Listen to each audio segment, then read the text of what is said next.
Hello to everyone again. We are continuing our conversation. In the second part, we have invited organizations and representatives of migrant organizations and advocacy groups working with refugees. We are very sorry that Elisabeth Ngari from Women in Exile couldn't come to the event, but Dorothea Lindenberg is here, which is part of the organization Women Exile and Friends. Before we start with the conversation, I will introduce the respondents to Professor Spivak. I would like first to introduce Noah Ha. Noah Ha is a research assistant at the Center of Metropolitan Studies of the Technical University in Berlin. She's an urban studies scholar focusing in particular on feminism and decolonial studies and critical race studies. She's a member of the board of the migrant community in Berlin-Brandenburg, and she's a member of the German Asian group Quarantation, and also member of the Decoloniality Europe Network and the Critical Ethnic Studies Association. I'm also very pleased to welcome Lucinier Kaicheta from MAIS. MAIS is an Austrian organization constituted by women, by migrant women and for migrant women. MAIS is celebrating 20th anniversary right now. And we will hear in the paper from Lucinier Kaicheta that at the moment they're having also a university in Linz, the University of the Ignorance, as part of the celebration of the 20th anniversary. I'm kind of an extended member of MAIS, as somebody that has worked with MAIS for a long time. Our third respondent is Dorothea Lindenberg.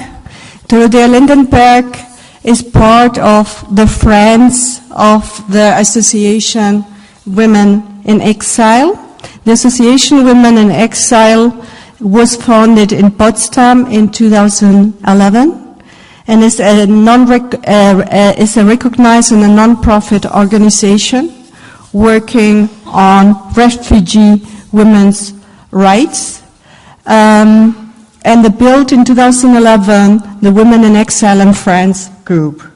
You will tell us about the different work that you're doing since then.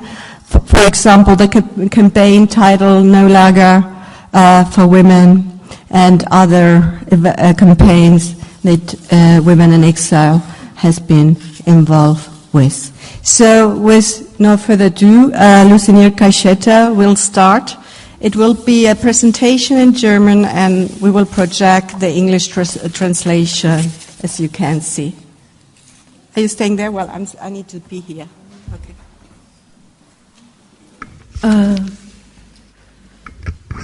The English translation is here. Is here. The English translation is there. It is there.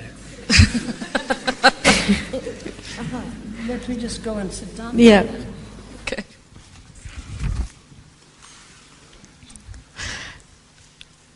Ja, es tut mir leid, aber ich werde das auf Deutsch machen. Deutsch ist auch nicht meine Sprache, aber ist in die letzten 20 Jahre meine Kampfsprache geworden als Migrantin und ich mache das dann auf Deutsch.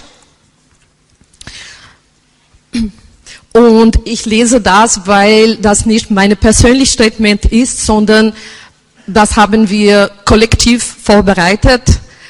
Und das ist von MAIS und nicht von mir persönlich nur.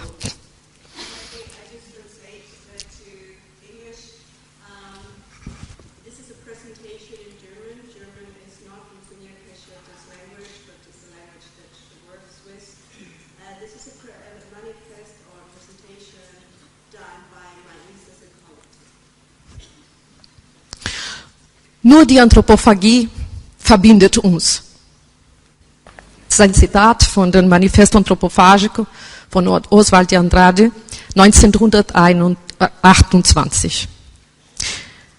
Wir essen nicht, um unsere Identität zu bilden, aber um sie zu entbilden und immer erneut zu bilden. Wieder ein Zitat aus dem Manifesto Antropophagico 70 Jahre später. Und weiter. Mais ist ein Ort des Fressens und der Verdauung, auch des Ausscheidens. Mais ist ein Ort des Widerstands und der Wissensproduktion, auch der Provokation. Vor genau 20 Jahren wurde Mais, eine Selbstorganisation von und für Migrantinnen, ins Leben gerufen. Wir begannen mit unserer Arbeit nicht zufällig. Die Zeit damals war eine Zeit durch die Expansion neoliberaler Politiken charakterisiert, befeuert durch das proklamierte Ende der Geschichte nach der Zerfall der sozialistischen Staaten. Andererseits entstanden aber politische Widerstandsbewegungen, wie der zapatistische Aufstand im mexikanischen Chiapas, die uns sehr inspiriert haben. Mais ist im Herzen einer Stadt verortet, deren Geschichte und Erscheinungsbild durch den Nationalsozialismus geprägt wurde. Linz, die einzige Führerstadt in Österreich. Bis heute sind die vielschichtigen Dimensionen der einstigen nationalsozialistischen Vernichtungspolitik in der oberösterreichischen Landeshauptstadt zu sehen und zu spüren. Als Migrantinnen haben wir diesen zentralen und geschichtsträchtigen Ort bewusst für uns in Anspruch genommen. Mit unserer Präsenz nehmen wir ihn als öffentlichen Raum der Partizipation und für den Kampf gegen patriarchale und heteronormative Strukturen und Gewalt in Beschlag, gegen kapitalistische Ausbeutung, ungleiche politische Machtverhältnisse, gegen rassistische Ausgrenzung, Sexismus und Homophobie. An diesen ikonischen Orten der Topographie des Terrors werden Handlungsspielräume von Migrantinnen forciert, erweitert und erfunden. 20 Jahre Mais bedeutet 20 Jahre gegen hegemoniale Praxis, Artikulation von Widerstand und postkoloniale Einverleibung im Sinne der kulturellen Anthropophagie. Der Begriff der kulturellen Anthropophagie benennt in Lateinamerika einen strategischen Ansatz, der auf das Manifest des Brasilianers Oswald de Andrade aus dem Jahr 1921 zurückgeht. Seither wird er als Metapher für Prozesse kultureller Einverleibung verwendet. Dieser Begriff eröffnet alternative Wege im Umgang mit Differenzen. Die Strategie der Anthropophagie, der Menschenfresserei, zielt auf kulturelle Aneignungsverfahren des Fremden. Die feministische Besetzung der anthropophagischen Konzepts durch Mais verschiebt die Kontexte. Es geht dabei um ein Displacement von Grenzen, um eine emanzipatorische Raumbesetzung und damit um den Widerstand gegen die Exotisierung des anderen.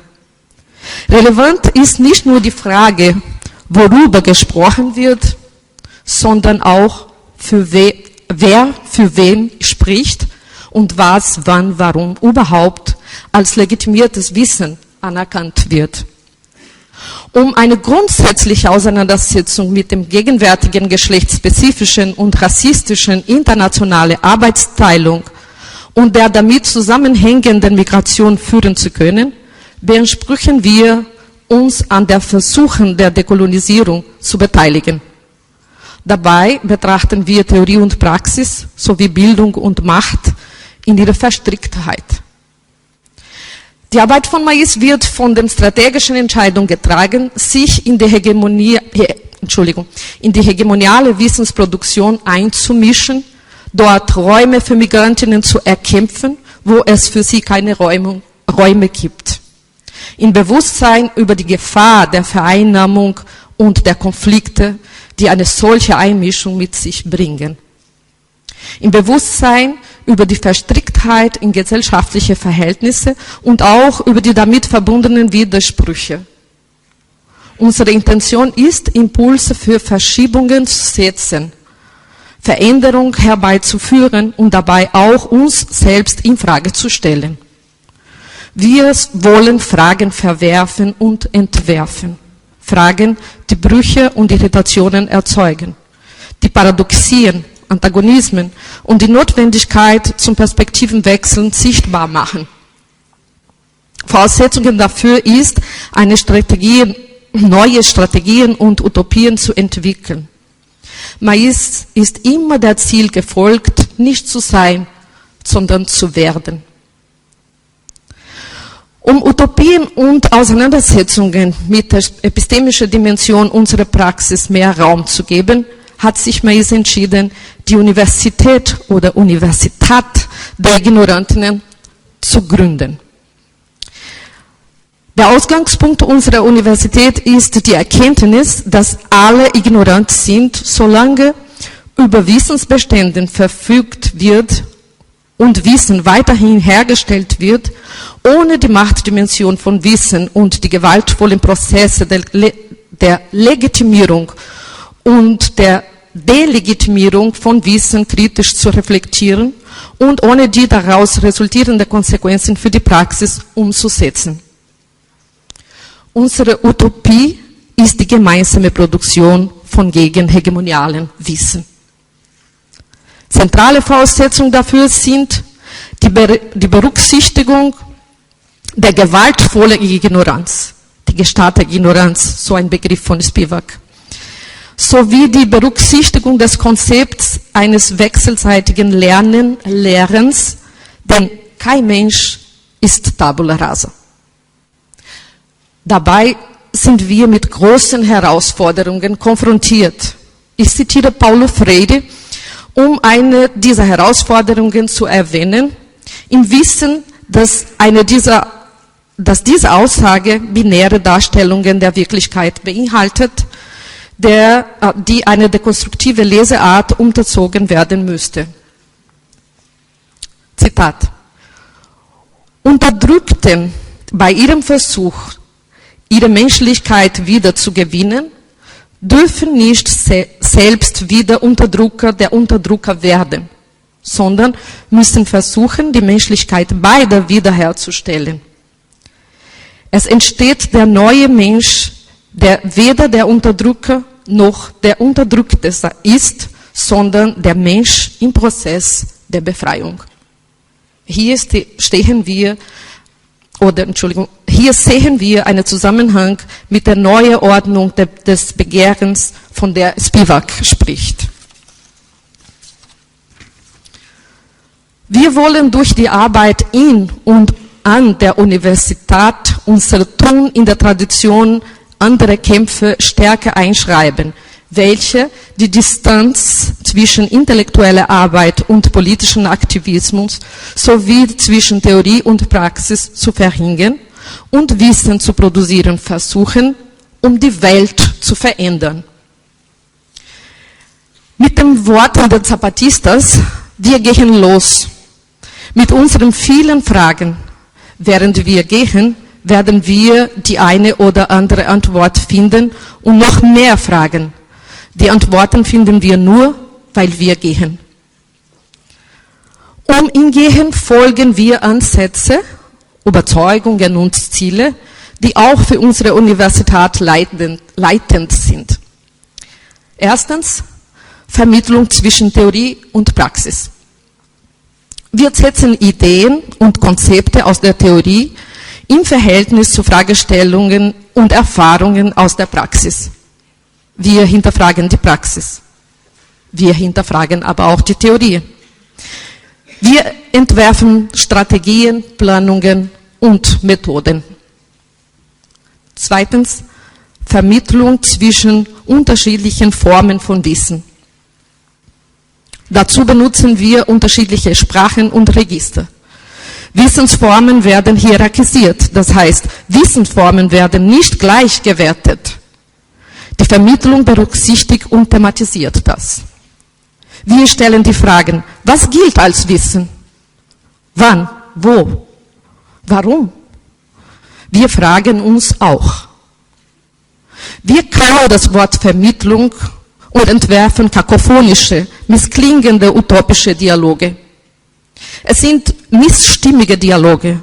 Utopische Dialoge entwerfen das noch nicht Mögliche. Das, was sein soll. Und abschließend, Wissen entsteht. Wir bewegen uns zwischen unterschiedlichen Sprachen. Die wissenschaftliche, die literarische, die künstlerische, die journalistische, die politische Sprache. Die vulgäre Sprache und auch die Bildungssprache.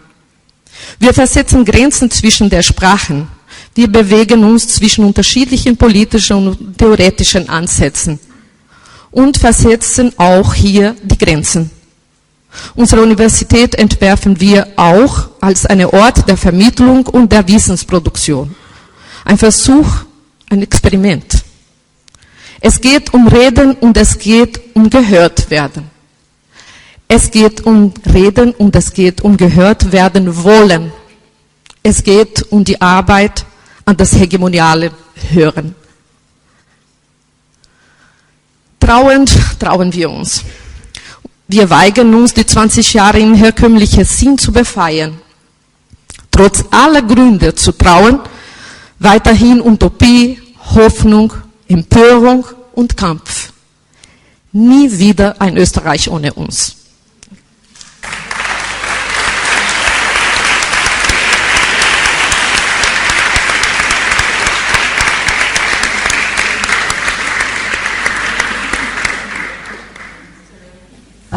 Dorothea Lindenberg, I would say you continue.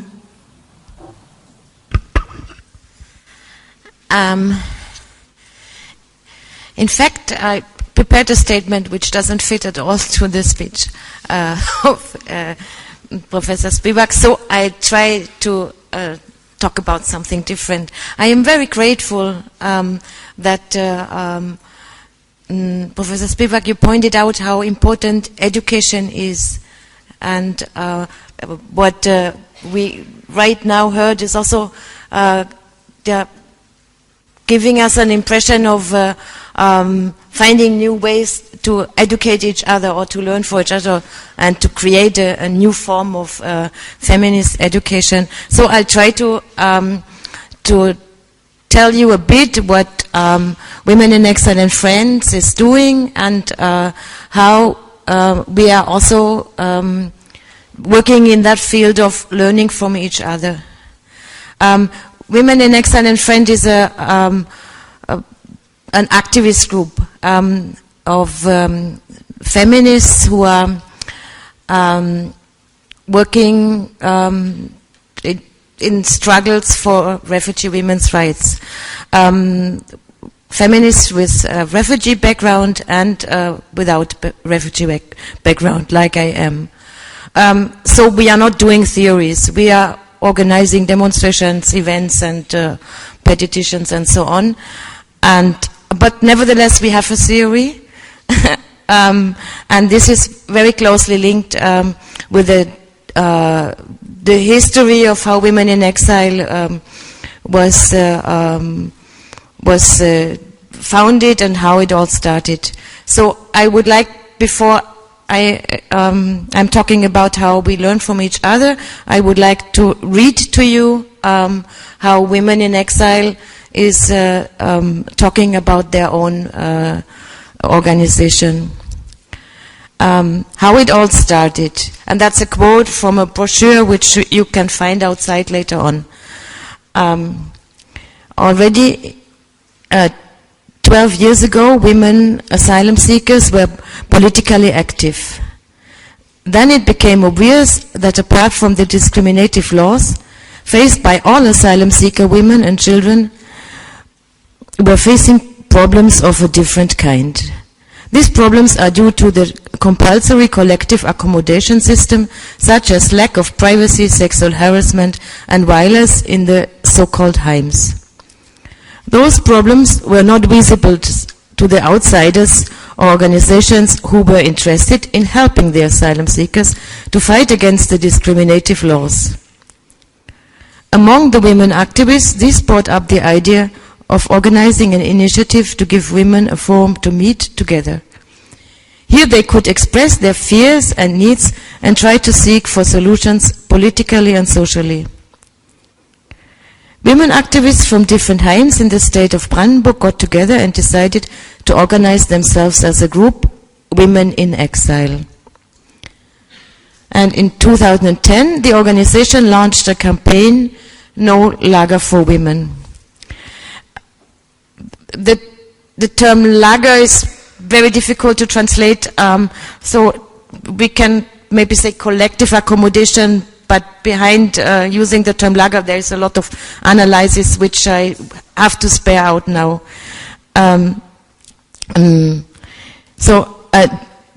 A campaign, No Lager for Women, demanding the immediate removal of women and children from the heims and the eventual closure of the heims. And after that campaign was launched, was when I and also other feminist activists without refugee background were really attracted by this campaign, and we felt like contributing, and this is how the group Women in Exile was formed to run it in a mixed group. What is very important to us, and now is again a quote from Women in Exile: "We believe the living conditions in heims which cause stress, trauma and feeling of worthlessness can be described best by the people who are living in these situations. Women are affected twice as much by these conditions because they lack privacy and their children are growing up in an environment that is not child-friendly. We, the women, are the only ones, the refugee women, are the only ones who can bring these issues out to the society by being active, by joining activities which are meant to improve our living conditions." This is why normally when we present the work of Women in Exile in France, it is not that an activist without a refugee background is presenting it. It's really out of a coincidence of other events and emergency cases that I am sitting here and presenting it. So whatever I'm telling you now is what I have learned from refugee women. I want to keep that in mind. It's not my analysis, it's what I have learned from refugee women. Okay. Sorry.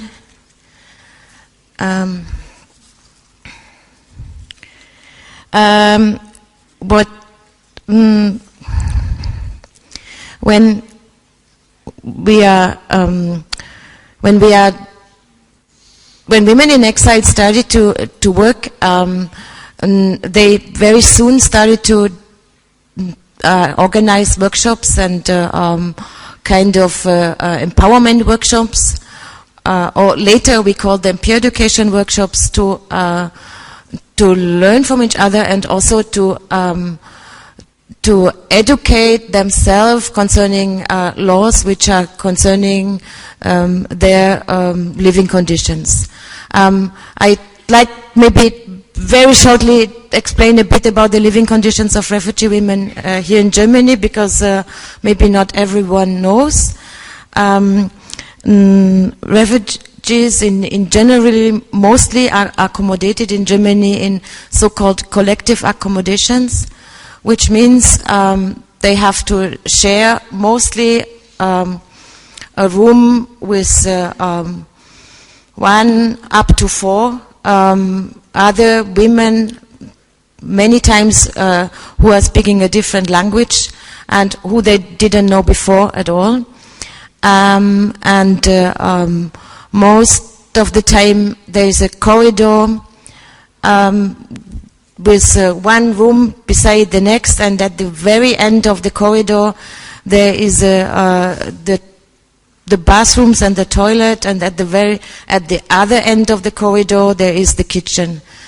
I mean, maybe that is seems not too important, but is really something which is material matters. It's something which is causing a lot of problems in the organizing of the daily routines. Because these corridors are open, so also male refugees are all around, and many times at night, which is also very understandable. It's their right as well. Male refugees are sitting in the kitchen and drinking a beer, and just in many homes, it's the single men who have to wait until night time to cook their food, because during the daytime the families have priority, so they are really waiting until night, and then they are cooking and in the same time drinking. I mean, there is nothing they have to do, so of course they are drinking and having kind of parties, and of course it's as well making women feeling very insecure. And that means no refugee women, when at night times she needs to pee, she will pass these corridors.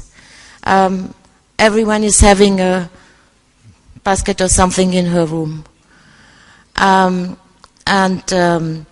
In many collective accommodations, there are bathrooms which cannot be locked, or, which is also totally nonsense, there is one key which everyone is having the same.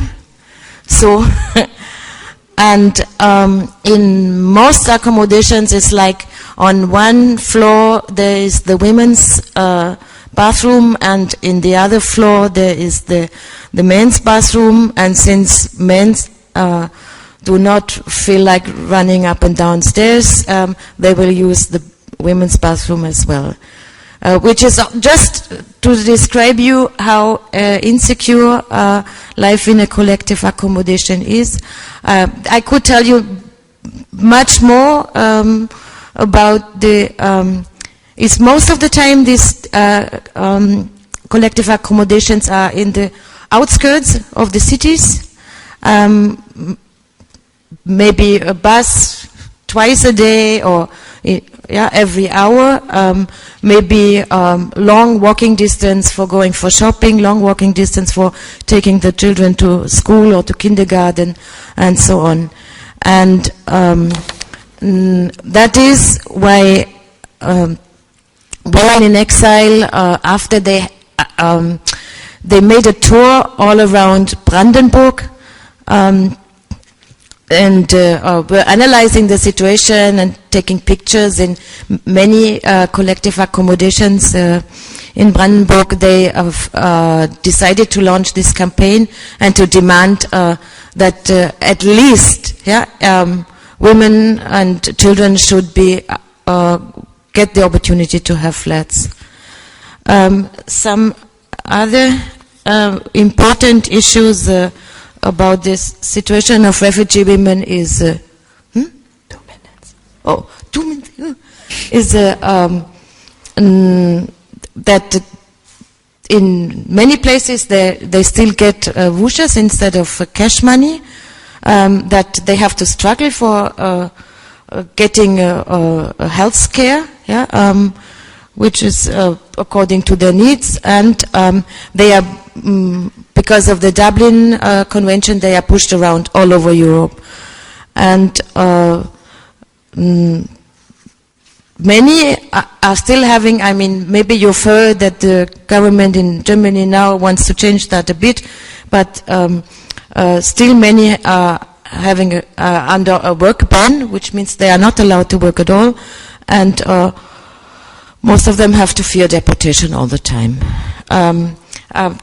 Sorry, I have to cut myself very short. So, when we try to learn from each other, it's not that we are a group with refugee women and not refugee women. Is not about being nice to refugees. Not at all. It's like, but there is one sentence I've heard many times from African refugee women, they were saying when the Europeans came into my country, they did not ask for visa at all. And this is why the refugee women have the same right to be in Europe as everybody else. It's just their right to be here. So when we try to learn from each other, it's like the refugee women are the ones who are describing their situation. Then we sit down together and we analyze the legal situation, which is the basis for all these troubles, and we try to develop campaigns or strategies how we can get rid of these laws, and that is important. In the same time, we analyze individual cases and try to find out is there a chance on the individual level to make an appeal or to find solutions also on the individual level by using lawyers and so on. I think I should just stop here. Yeah? Maybe there will be a discussion later on.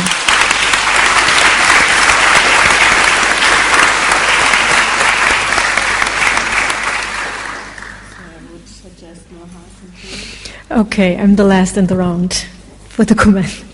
So, dear conference organizers, dear audience, dear Professor Spivak, it is an honor for me sitting here and to comment on your keynote. Before I comment on your talk, I'd like to say some words from where I'm talking and what I consider as my role here, specifically here as commentator. The position I like to make explicit here from where I talk is the one as being a woman of color in the academia who is well active in different contexts of self-organized groups. So to say, I speak from a racialized academic activist position born and living in Europe. From here, I like to comment in a theoretical way, in a political way, and as well in a geographical way. By the latter, I want to strengthen the context where I live and struggle and listen to your talk, to the ways which is relevant to me and perhaps to some of here. And by geographical, I refer to the seemingly obvious geographic context where we situate ourselves, which we may call Europe, Western, Asia, Africa, and so on, but which are at the same time historical and political affairs. As you have problematized, and if you're in your abstract, you are problematizing the national and transnational. And also I'd like to add here that the trans might imply a beyond, but to where? So I'm asking, to where are we reaching and how? Which I think we can't deliver as a neat solution by tonight, but I may share my curiosity on the upcoming days, like we start today, but we have some more days, concerning proposed alternative thinking, or the thinking of our future, as you were saying in your talk. Secondly, what I wanted to say on my role, that I consider as well not only as a commentator, but as well as a facilitator for translation between sitting here in front and also the audience, and to make a dialogue more happening. Secondly, I want to comment in a political way, but also in a self-critical way on the questions, who are we here? And what do we understand by here? Here I like to remark that we are here in an academic context, which not only challenges hegemonic knowledge production, but is complicit as well, as you were saying before. Therefore, I'm very happy being here, which seems to carve out some space for political thinking about knowledge production. But are we getting to a political statement within this setting? And how are we able to politicize our work and our position in the process of knowledge production? I was thinking of Marie-Louise Pratt's concept of contact zone, which I might apply to the academic context as well. as you were pointing in your talk before, also to the place of humanities and being dependent on corporate funds. So I refer what the concept of the contact zone reflects on the spaces of contact between colonized and colonizing people. And it is the focus of Pratt on the colonial relationships and its reproduction, although identifying modes of contact, exchange and entanglement. And it is within this tension of close entanglement and disconnected fixation through colonial relations where I situate the academic situation of knowledge production. So if academia is a place which we are producing here at this moment and tomorrow and the next day, is a contact zone where colonized and colonized are in contact, how are we able to transform the colonial legacies, not only within the knowledge itself, but as well how academia is structured and produced? And I think you gave an example of that before. This is a general question of my side, and I'm still looking for ways and practices, and I would be happy if this is also part of the discussion in the next coming days.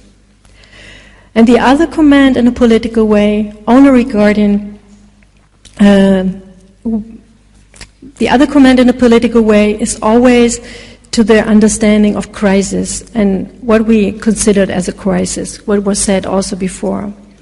It's a term of crisis as such implies a temporal project which has a beginning and an end. But what is it if we think of the crisis not just as a temporal project, but as a condition which is already there and has no end? This would shift our gaze to questions of continuities in the mode of production and reproduction and its various formations of crisis. So I'm heading to the questions, what is the materiality of crisis? As it is not only an economic one, but is as well militaristic and environmental. The materiality of crisis consists on one hand in wars and destruction, and on the other hand in the scarcity of resources like water, food, energy. So this materiality of crisis is very fundamental, transforms landscapes and destroys livelihood, or on the other hand builds cities, like being an urban studies scholar, and has a spatial and material dimension.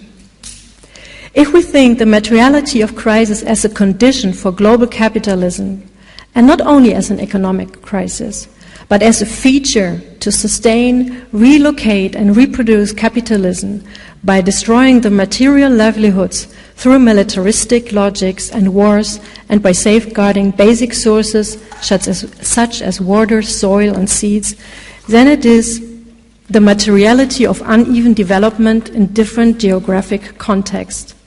And this uneven development shapes our access to knowledge and reinforces the positionality from where we are and from where we speak.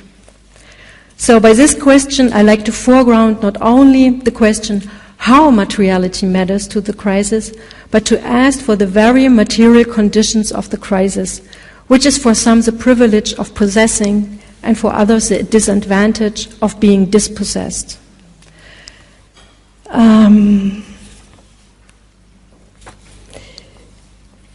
I think I leave it here.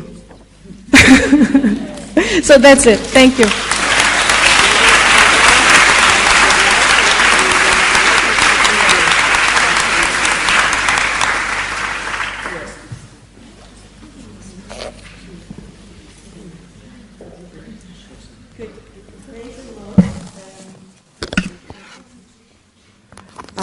We will continue now with the discussion. And andere Seite. Da vorne. Yeah. yeah. So we will continue. Are you joining us? Yeah. With the discussion now. The idea is that you comment on the responses, and then we will open for you also to comment or raise your questions. Yes, I really, I mean, it was completely okay that you talked about, I mean, I'm not also producing theories. I mean, that's the thing that, and you said, as you said, we do have a theory. We all have theories. And that's why I asked, and the kind of work that you do, the kind of work that you do, one is, of course, engaged in that kind of work. In New York, I would say, the work of Saki, the South Asian women, immigrants in New York City, Shamtali Haq, the work of that sort, I would not say at all that was not, this is, I mean, one only has 50 minutes to speak in. I wanted to show something so that the fact, and what I really liked very much was that you said that this is what you learn from them. In fact, everything that I say, I have learned through this 30 years of experience. It's my biggest intellectual challenge of what happens when you deal with people who are not unintelligent, but who have been millennially cognitively damaged. We, caste Hindus, have done this to them. Keep it on the first one. This is, yes, I'll come here. We have done this to them over thousands of years, long before colonialism, bred them up for manual labor, denied the right to intellectual labor, punished them for intellectual labor, bred them up for obedience. So, and what I say to them is, like you say, that you learn from them. I also, in fact, this whole business of the will for social justice, I didn't talk like this. Last time I came here in 1995, we were talking post-colonial. But these people have, and I share with them the things that I say exactly as I say it to you folks. Like I went to Utrecht for the 300th anniversary of the Peace of Utrecht. I told these people, my teachers, I told them, I'm going to say there what I have learned together with you, and I also say, I'm your enemy. I'm good, my parents were good, but 2 generations do not undo thousands of years. History is larger than personal goodwill. Try to do without me. And in fact, the government gives you things because I intercede. I received civilian honors and so on and so forth. I'm a well-known person. So, therefore, they're not doing it for you. They're doing it for me.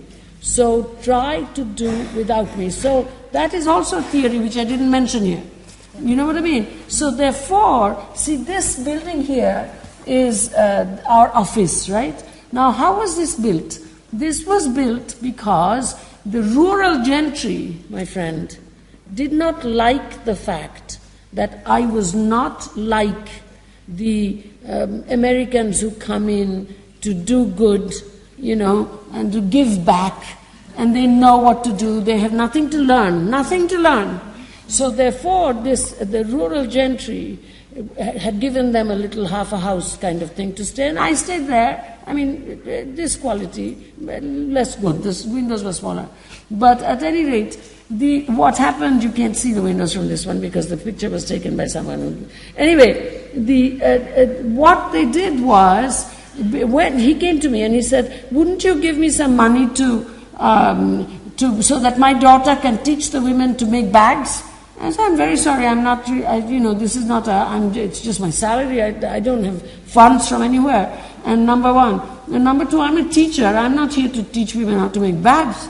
So, therefore, he got so cross that he immediately closed the door, put huge amounts of harvested, so these are all Indians, mind you, Bengalis, rural gentry, huge amounts of harvested straw and corn, so that rats were coming into, right in front, right? Huge rats are coming in constantly, into our little house, And then because he's closed the door, I have to go through other people's toilets to get in. Talking about your corridors, I'm not an exile. Why should I'm a teacher, I'm a rich person. I say, you're poor, I'm rich, don't forget that. So, therefore, the thing is, we said after one of these things, what are we going to do? So immediately, a rural intellectual high school teacher, he gave us 720 square feet of land, which is 1 kata. Okay, that's the land on which it is built. That's half the size of my New York apartment, 720 square feet. And so then I immediately said, okay, I give the wood, and I will make the toilet, because I will not be anywhere without a toilet. These people go shit under trees. And so, mind you, they share my toilet. The only thing that I say is, keep it clean like I keep it clean. Okay, I don't want to see your shit, just as you don't see mine. So, therefore, I contributed wood and toilet. And then they, unfortunately, in the inspiration of the spirit, they don't have anything. They're landless, illiterate folks, right? One person contributes 1,500 bricks. He regretted it deeply, but we said, look, you contributed, you gotta find. You have to find. One person, in that discussion, one person contributes 2 bags of cement, okay? So what they did was, no microcredit, no credit baiting, no nonsense like that. They borrowed money from me, no interest, interest-free. They immediately repaid through salary cuts. So this building, which I really like, is a building built by them. Some creep from Washington says, oh, what a gift you gave to the community. What gift did I give to the community? They built it themselves. You know what I mean? This is a total nonsense. Okay, now, next, the thing is, you see that tree there? That on the side, this side. Little tree, tiny tree, nothing, eh? Okay, that was put there because I was in Nairobi just 5 days after Wangari Maathai died. So I said that I would plant two trees, one in my hometown, New York, and the other in rural Bengal. So that's that tree. Now I've put my signature on it, you know what I'm saying? Because that's a bokul tree. And a Bangladeshi poet wrote a whole book of poems about me, and I called it Darodi Bokul. That is to say, a bokul tree is very big, but it has flowers. So he had decided that that's what I was like, very harsh and strong and castrating and all that kind of stuff, but I have flowers. Okay, so therefore, and now nobody knows that it's my signature, except people I tell like this, right? It's not written down anywhere. But that's me, that bokul tree, okay? So now I want the next slide very quickly. Okay, now here, this is the class inside that building, okay? Now when I said to somebody, and they're all talking, and it's in Bengali, but I'm learning because they're participating. This is a thing about exactly an hour and 50 minutes as in Columbia. And because I want to keep the teaching, I say to my vice president, to my president, when he says to me, Gayatri, your standards are too high, I say, your standards are too low. And I have the same standard in the rural India as I do at Columbia. There's no difference. And so they are, in fact, and you see the female teachers are right in front, and right next to me is a Muslim woman that they have chosen because they choose. I don't choose. They have learned how to interview. And a Muslim woman who's a supervisor. So you see that guy with bald head? He's had only 4 years of school, only elementary school. So I'm not dealing with people who are like metonymically representative of these people, etc. But these people are capable of telling me in what way training should be given so that a will for social justice, the intuition of democracy, not just self-interest like how you can eat and how you, etc. I say to them, look, change what you want. I know you're poor. Who doesn't know? 30 years. But don't just want redress like that. To become like the ruling classes who make their heads work, think about long term. It's very hard to shift these things. But I'm not there to just change their condition of living. I'm there to teach. So that, and this is, I was there in October, I'll be there on the 1st of December, I'll be there in January. This is why I have to give these talks, so I pick up a little money, because I'm a spinal problem, right? So I have to buy first class tickets, they cost a lot of money. So therefore, this is theory. What I'm learning here is theory.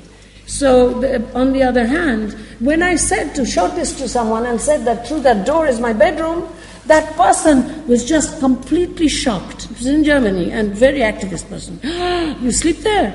In fact, I sleep there very well. I sleep on a plank bed so that my spinal stuff is good. And I travel on motorbikes, hip abduction. So there is no problem there, and the latrine is right through there. So I don't want to show these. That's why I was so cross when people were laughing. I said, this place is not Gayatri Spivak doing good. This place is a source of the education of Gayatri Spivak.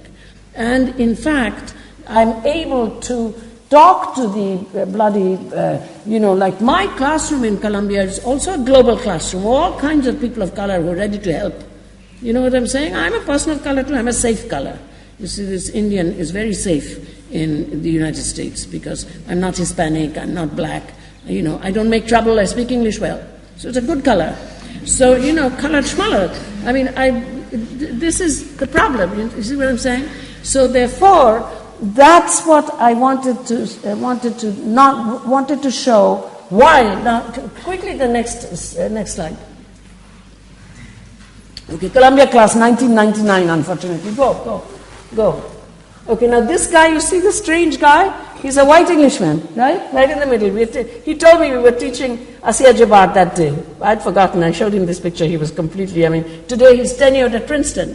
Now this guy wanted to write one chapter on a Bengali novel because his whole thing, he's now writing on the Comintern, Ben Baer is his name, his whole dissertation was how writers used the autochthonous, like tribals, aboriginals, leftist writers, to show like an alternative modernity. You know what I'm saying? And so one of the chapters was on a Bengali novel. I'm a comparative literature person. I'm not going to teach anyone, let anyone write on a novel without knowing the language in which I began my speech. So he learnt it backwards, okay, to the extent that he has translated this book full of tribal language, etc., with Columbia University Press. This white guy. Okay, next thing. Okay, now he's standing there. See, he's crossed over. This is the same guy many years later. What did he do? While he was learning Bengali, American Institute of Indian Studies, I got him money, in Calcutta, okay? So I'm going to the villages. I need to put my luggage somewhere. I go to his apartment, I put down the luggage. And so he says, and then I have to go to the toilet. I come back and I said, man, I'm very sorry, couldn't find the toilet paper. So I'm sorry, it's a little bit like a Bengali bathroom, it's full of water. So he goes like this, and he says, I'm sorry, I'm practicing without toilet paper because I want to go to the villages. I knew the guy really does want to go. Talk about healthcare, I got TB there. I got my body is inscribed. I got heavy metal poisoning, no healthcare there at all. I didn't even know I had TB because there's no healthcare. So, I came back coughing up blood. What the hell happened? Got TB. Anyway, so this here is we are planting the tree, right? So the only song that I know, that they all know, is unfortunately the national anthem. I hate singing national anthems. But if I were doing it in Calcutta, I would sing some kind of other lead of some sort, right?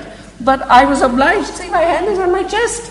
I'm obliged to sing the national anthem because the kids know it, everybody knows it. But this guy is English. What does he have to do with the Indian national anthem? So he's standing on the side, looking completely bemused. But he helps but on the other hand, what does he know about language learning?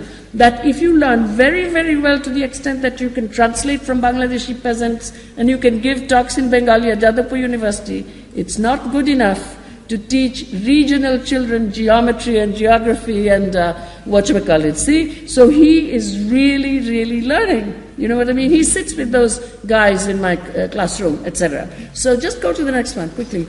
See, this one is that I'm doing in New York City, and they doing a planting, the same planting I had promised that I would do in my hometown New York and in rural Bengal. But look at this, two ends of the spectrum. Look at this.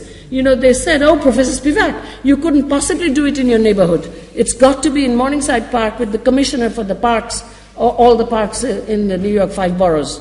And here is Ken Pruitt, this white guy, who was on the census of both what's his name? Obama and George Bush. He's a statistician. And then is Ngugi wa Thiong'o, the great Kenyan writer. He came because of this, and then Ngugi's wife, and people came from Kenya and so on. This is like a grand thing. I've never gone to see that see that tree. I had to pay for it because I promised it. So you see, two ends of the spectrum, one does these things in different ways, which is not that different from yours. But I don't think one should put me in a position of only producing theory. Theory is in the head, okay? The head is a part of the body. And theory is a practice. Theorizing is a practice. These people also teach me how to theorize, I mean those others. And it is always normed by practice. It's a halfway house. You don't apply it, you make it. So therefore, I mean, there's no need to make that kind of an artificial division of I prepared something completely different, so I got to read this, etc. This is not the way to go, okay? So therefore, that's my response to you. As for you, the anthropophagy, that is very like affirmative sabotage. You use what they had the leisure to develop. You take the, see, and there will be no Austria without us. I was quoting Paul Gilroy yesterday. There ain't no black in the Union Jack. But now, you know what I mean? So therefore, it's affirmative sabotage is that anthropophagy. You eat it, and I have a theory which I just gave in Oldenburg. This is a theory now. And this is, I just developed it in Oldenburg from a paper given by one of my colleagues, okay, there in Oldenburg. It's a shit theory of knowledge production, okay? So I don't have a board here, so I can't show. So on top is food. Food for thought. Food for thought, okay? Right below is digestion, okay? And then 3 kinds of shit, because I have to make a knowledge management, I have to make a chart. So there's 3 kinds of shit. Bullshit, horse shit, just shit, okay? Now, on the other hand, you can't be without shit. I mean, suppose you stopped shitting, you'd be dead, wouldn't you? So shit is not a bad thing, just as you said, you discharge. And also, shit fertilizes. See what I mean? Okay? But shit does not fertilize the head. Shit fertilizes the ground so that more food can grow up, etc. So therefore, what I was saying is very good. I'm not against shit. But if there is, I mean, how can one be? But if there is only this shit theory of knowledge management, then we are in trouble. We have to, and I'm with you, this is something I think is quite close to what you're saying. So we have to, in fact, in a fuzzy way, without being able to make our little shit diagrams, we have to be able to share digestion. If we share food for thought in a fuzzy way and digest together, but it will not be identical. It will be, this is humanity's teaching, because I will say one thing to you, my friend, that this idea that by associating one learns, this is an idea that has laid us low. And I showed in Oldenburg by quoting that Bakunin had this idea, nice European anarchist, and today, first time as tragedy, second time as farce, the World Economic Forum, I'm on their Council on Values, they have this idea too. Just put people together and they'll be learning. In the 60s, we thought this is true, but that is not true. You learn from them, I learn from them, because our attitude towards the work is like that. But in fact, if one could learn only by associating, then we should burn the universities. You know what I'm saying? It's just my contribution as a university teacher and someone who learns from these cognitively damaged people who are coming forth and opening up. So this is my response to you. My response to you very quickly, I'm taking much time, I will miss my plane, my train. Okay, so the idea of what I say to them, who are we here, etc., those who work for us, you know, the ones who clean the motels where we are being put up, the one who is working in the hotel for me, the maid who brought me my food, they never come here. That's where we are. See, when I was talking about metonym, that's what I was talking about. You know, where people talk to taxi drivers and write little books like Salman Rushdie or Manthia Jawara, the taxi driver books of political philosophy. These are very common. But on the other hand, those taxi drivers are never sitting in the audience listening to the theories. So who are we is a very simple question. We are here. And I think what I was trying to say, I really enjoyed your paper because you really tried to engage with, see, the older women had the excuse of not really engaging with Spivak. But you did. Thank you, my friend. But So, therefore, I would say that your idea that it is a condition, not just something, that is a fantastic idea. That crisis is what Hegel, again, 19th century, the other 19th century philosophers, of course, Marx, the material, whatchamacallit, I never mention his name, that material things determine consciousness. Hegel actually didn't say this, it was Marx who said it, but took a Hegelian word, Tendenz, that the crisis is a tendency, philosophical word, and it will come and come and come. But we have to take the tendency and turn it into something else. Now, what is this? Because capital is not bad. Capital is social productivity. Unfortunately, the capitalist globalizers deny everything else it does and just tempt you with the social productivity. And that is correct. I mean, it does bring social productivity. This is why the Communist League thought Marx was a capitalist in 1850. But in fact, what has to happen is the capital has to be constantly turned toward the social, and we don't want to do it. See, that's why the will to social justice. Human beings I'm not a great lover of human beings. I'm a skeptic. I don't think humanism is such a good thing. I think, in fact, good education in that sense dehumanizes rather than, I mean, what have human beings done? Anything but the Anthropocene? No. So therefore, the idea that you produce this will for social justice even among the poorest, because the poorest don't have and Paulo Freire was saying that, and Du Bois was saying that, yes, they need food, clothing and shelter, but at the same time to communicate with the stars, I quote. So this idea that it is not just that they need and we can be morally outraged, that is not so. The idea of turning capital constantly toward the social does involve what was never done. It was always masses, class consciousness, association, everybody learns. No. You have to, in fact, keep on doing it, generation by generation, and you're absolutely on target that it is not something that you can just do like that. And do not fault yourself for liking good things. You know, I mean, why not? When we read, I don't think is all that hot. It's like Pursuit of Happiness, but I won't be here to fight it. I'm gone. But nonetheless, I think we should not do an imitatio Christi and try to be like Jesus Christ and don't wear good things, etc. No, that's not the point. The point is this, producing this bigger desire to always turn capital into, because capital rises in the heteronormative, the difference between as much as we can make and how much we need. There's always a difference. Out of that rises everything, including capital. So therefore, that is human being. You can't not have it. So therefore, the real point about producing will for social justice in people who are not necessarily waiting for us to help them with material conditions is in order to facilitate that. I found it extremely positive that you came to that as a question, as a thing that you have discovered, because that's as a what if, you said. That's very good, because you're not the first to discover it, but so what? When we are young, we always discover these things. So it's called sometimes reinventing the wheel, but the wheel is not a bad thing to invent, if you think about it.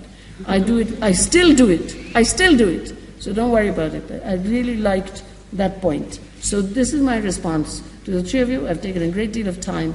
So now you have to ask me questions and ask us questions very, very quickly. I don't even know if you heard what I was saying, because I forgot that I should use the mic. I was just talking to them. I really liked the responses. They were great responses. Thank you. Thank you.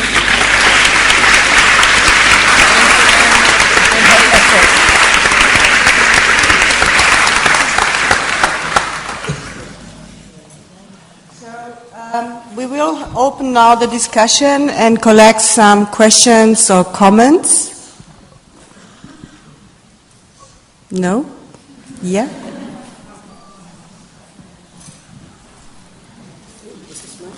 Yeah, that's yours.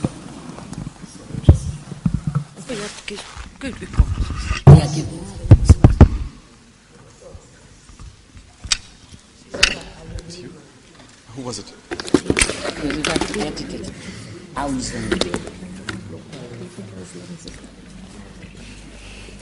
Hello?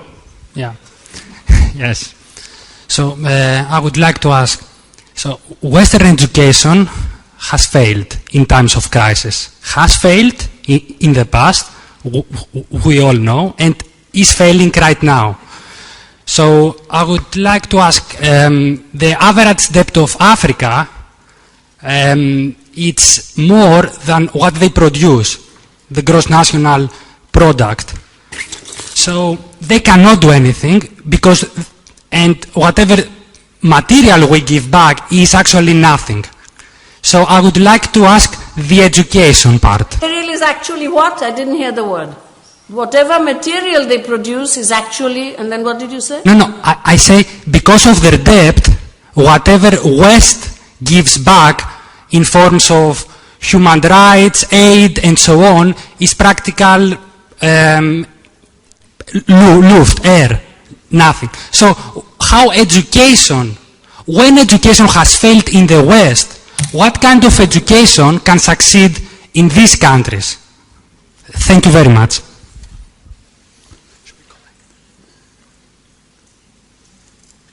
Who wants to answer that one? Yeah, so shall we collect first 2 more questions and then open again the discussion? Okay. Over there, down there. Over there, down there.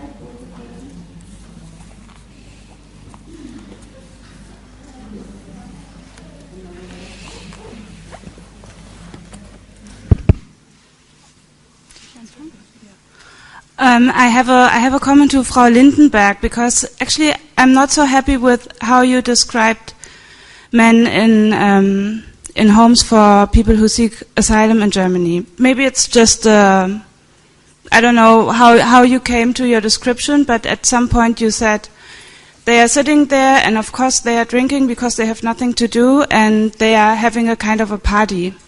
And also you pointed out, well, during the day it's the families who occupy the space in the kitchen, so the single men come there at night. But I think it's a very problematic picture because it describes very accurately a certain racist stereotype of foreign men and the fear of being attacked by them. And I see that you come from a different perspective when you speak as a person who is involved with women in exile. But since you're speaking in Germany in a, I don't know exactly here, but usually you're speaking in an almost white environment, I don't think it's a good kind of a description of the situation.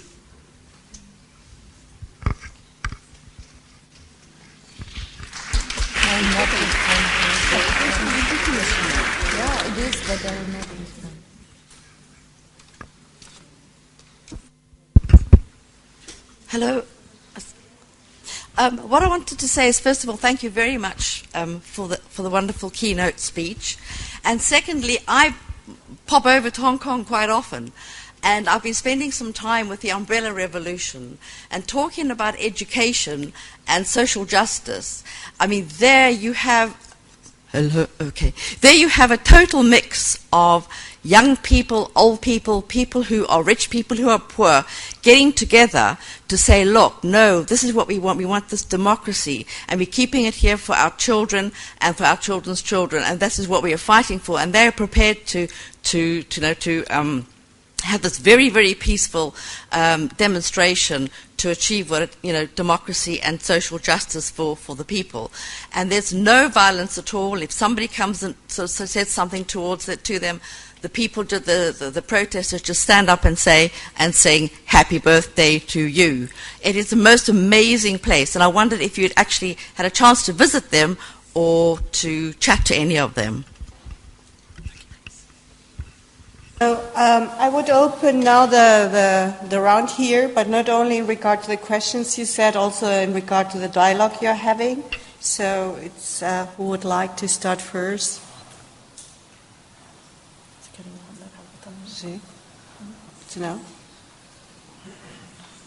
Not started again. I'll answer the education question and then I'll do it as briefly as possible. The Hong Kongers, I used them, in fact, I dedicated my talk in Brasilia to them. It was a memorial occasion for Derrida, 10 years after his death, and he was, after all, not just Derrida, but he was also a very dear friend of mine, and I dedicated the whole talk about not niche marketing him, etc., to the Hong Kongers, because one of the guys said, I know that China is not going to listen to us, but we will nonetheless continue to do this. This kind of acting in the face of the impossible was a very wonderful thing. But I will say this, I've written a great deal about this, and I've talked always when people ask me. I never go forward to give advice. You might find this strange. Even the schools I started because somebody, actually one of the activists from the area said, "Sister, why don't you open 3 schools?" Because whenever I would go, I would teach everybody with the stick in the dust. I say, "Come on, open a school, what are you doing?" type thing. Okay, so I talked a great deal to the occupiers by their request of Wall Street, and also some to the Turkish people, not to the Arab Spring people so much, but some even to the Arab Spring people.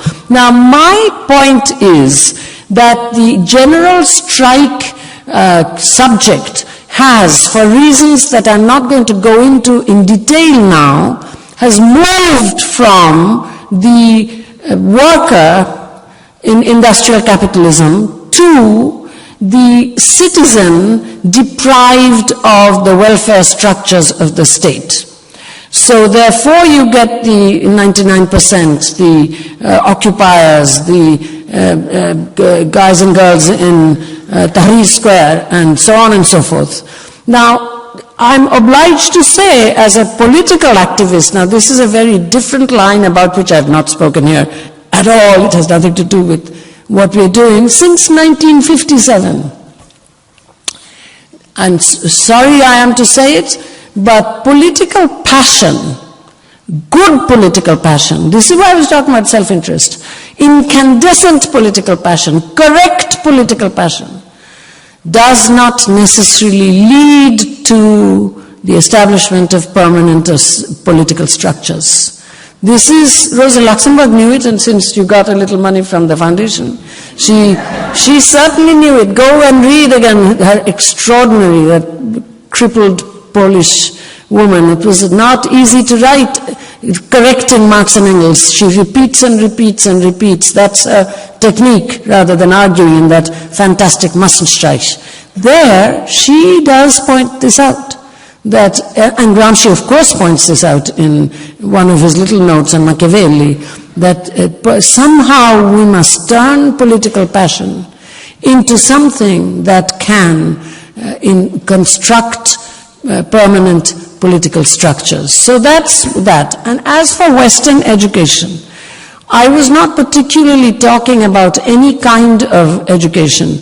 And to say completely that Western education has failed is to ignore the wonderful colleagues with whom I work at the University of Ghana, Legon, where I'm an adjunct professor, at the University of Nairobi, where there are fantastic women working, Christians, Muslims, together, gender and Islam, the University of Ibadan, where they were so critical that I had to tell them that you remind me of my own college, Presidency College. It's too broad to say that Boko Haram is saying that Western education has failed. I think anybody who is an educator has to look into the detail of what it does. It is completely true. I also work at Kwara State. It is completely true that Western education has also failed in the United States. I'm not talking about Europe because I don't know Europe that well, except, the situation of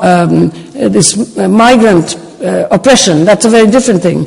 But so therefore, you don't just immediately decide that you're going to just put education aside. You take, just as we were saying, both of us, you take the clue for the education from the people who are below that class apartheid line. And I will tell you that you don't have to be someone who has to be in the same group or anything. You earn the right to work with them. My friend Abiola Irele, this time, with all of this Ebola, etc., took me to the back little strange muddy stores in Ilorin, bought cloth, and I'm embarrassed to wear it. And in one night, from one of the local tailors, had 2 African dresses made for me, because he was silently saying, you've earned the right to be one of us. And you know, this thing of earning the right, my student Lexi Cook, who went to Bahia in Brazil and was very taken by old Yoruba and everything, when she graduated college, only a BA, Alexandra Cook, blonde, blue-eyed, I said to her, listen, why not go to Nigeria, where you'll find Yoruba as a modern language? You've been to Bahia, go. She so went completely with them that they chose her, because when oil came, the Nigerians are very aware of corruption. When oil came, primary production was absolutely destroyed in the rural areas, and all of the starch staples were imported from the United States on subsidies. Now the Nigerians themselves are trying to turn that situation around. They're not depending on foreign aid. And the thing that has happened is, because Lexi speaks well, smart woman, has learnt Yoruba, they've chosen this wonderful girl as their front, the junior executive, okay? And she told me last time I was in Lagos, which was just in October, she says to me, Gayatri, I'm the only person in my cohort, my graduating class of Columbia, who is happy to go to work every day. So the situation of how Africa is rising now should not be polarized into some phantasmatic thing called Western education. As we sit, where is the West? As we sit in a classroom, we've come to listen to a lecture. I think we ought to engage with it and see what kind of work in education. That's what I was trying to tell you, that you learn from the constituency and you earn the right to learn. And it seems to me that that's what we should look at. Anthropophagy, we eat the people who actually established Austria, or affirmative sabotage. We sabotage the stuff that was produced by the colonizers, but very, very well we know what it is, we turn it around for something else. This is not sloganizing and saying that Western education has failed. Education does not have an adjective. And the people who, in fact, go in for so-called alternative epistemologies are, generally speaking, the metonymic, culturally benefiting kind of groups, because they don't think that historically, in fact, these epistemologies are damaged. So therefore, it's not like a Christian thing of if you suffer, your epistemology remains somehow completely untouched by historical work. So therefore, I would say to my brother, who very correctly spoke against aid and so on and so forth, I too speak against top-down philanthropy, except for South Africa, which has remained a white country in many, many ways. Just by changing laws, you don't change minds. Except for South Africa, generally speaking, what is given to sub-Saharan Africa is top-down philanthropy, as if they only need and have no desire. Clean water, HIV, AIDS, retroactive, etc., not, in fact, anything else. So therefore, there I'm with you, but as if Africa has no universities. But otherwise, I would say that idea of making tertiary, post-tertiary, higher education holistic is an idea that one can also, and that's a revolution, one can also speak of to the elite universities in Africa when they are at Global Development Network meetings, where they are really wanting all the advantages that the northern universities have. It's an unpopular position, but you do say it, and that's why I work with a rural university, Kwara State, And they are very different. So anyway, it's a long answer because it's a very important question. We don't want to do a polarization there. Anyway, so that's all I have to say. Thank you. Do you have something? No? So I would then suggest to have a last round? No? Okay, then I would suggest that we finish it here. We just started the conversation. Now we finish it. Sorry? Okay, for a while? Yeah, okay, the last one.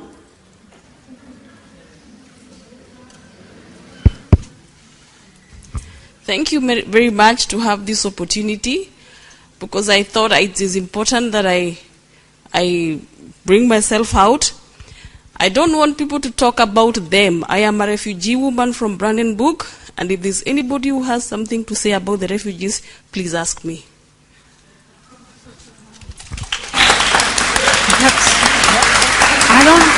Was hat sie gesagt? Sie ist Flüchtlingsfrau aus Brandenburg. Ja. Und wenn jemand was wissen möchte über die Situation von Flüchtlingsfrauen, soll man es sagen. Ja.